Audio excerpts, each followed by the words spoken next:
திசைகள் எங்கும் கேட்கிறேன் அக்கினி அபிஷேகம். கண்ணேறிடுகிறேன் அர்த்தமோ அலங்கோலமாக.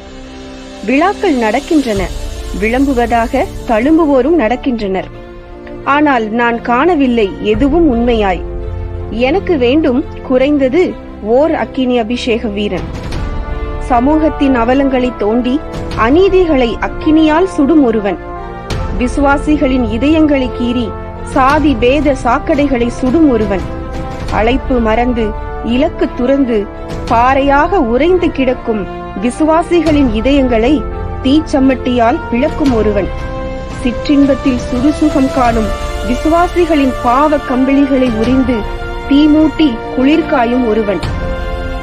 ஐக்கியங்களின் அன்பு கிணற்றுகளை மூடி கிடக்கும் அசுத்தங்களை கிளறி சுடும் ஒருவன். விசுவாசம் என்ற பெயர் பலகையில் காசு கறக்க துடிக்கும் யூதாசு பைகளை ஆவேச வாழ் தூக்கி தீக்கிரையாக்கும் அக்கினி வாளாக உலவும் ஒருவன். எலியாவின் சுவடுகளில் தீ எடுத்து யோவானின் சொற்களில் வாள் எடுத்து அக்கினியையும் வாளையும் ஒன்றாய் குலைத்த கிறிஸ்துவின் அடிசுவடுகளில் அனல் பொழியும் கர்த்தரின் போர் வீரன் ஒருவன். சோம்பி கிடக்கும் விசுவாச உள்ளங்களை நியாய தீர்ப்பின் கொள்ளி தூக்கி சூடு வைத்து உணர்த்தி அனலால் ஆர்த்தழச் செய்யும் அனலுள்ள கிறிஸ்தவன் ஒருவன்.